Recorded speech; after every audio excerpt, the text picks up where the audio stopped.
Hello అండి. Welcome back to our channel Shannu vlogs. శనగలతో చేసేవాళ్ళంటే మీలో ఎంతమందికి ఇష్టం? నాకైతే చాలా ఇష్టం. పైన క్రిస్పీగా, లోపల సాఫ్ట్‌గా చాలా బావుంటుంది కదా! అయితే నాకైతే ఇక్కడ అసలు ఆయిల్ కూడా పీల్చలేదనమాట.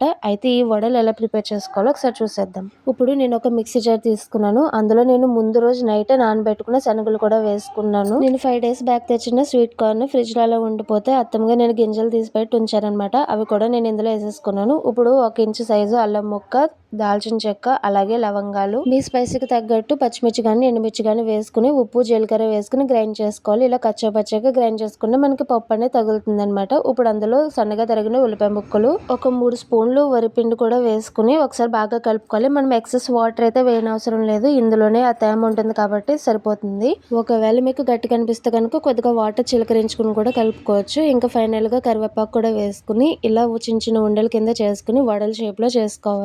ఇప్పుడు డీప్ ఫ్రై కి సరిపడా ఆయిల్ వేసుకుని ఆయిల్ వేడెక్కిన తర్వాత లో ఫ్లేమ్ లో పెట్టుకుని మనం ముందుగానే ప్రిపేర్ చేసుకున్న వడలు వేసుకోవాలి. స్టార్టింగ్ లో ఫ్లేమ్ లో పెట్టుకుని తర్వాత హై ఫ్లేమ్ లో పెట్టుకుంటే మనకి వడలు లోపల కూడా బాగా కుక్ అవుతుంది అనమాట. ఇంకా ఎంతో టేస్టీగా ఉండే వడలు అయితే రెడీ అయిపోయి. మీకు ఈ వడలు ఎలా తినడం ఇష్టం? నాకైతే వేడి వేడి అన్నంలో నూనె ఉప్పు కలుపుకొని నంచుకుని తినడం అంటే చాలా ఇష్టం. కొంతమంది ఉత్తిగానే తింటారు, లేదంటే కొంతమంది టమాటా సాస్ అయినా సరే నంచుకుని తింటారు. మరి మీకు ఎలా ఇష్టం? నా కింద కామెంట్ చేయండి.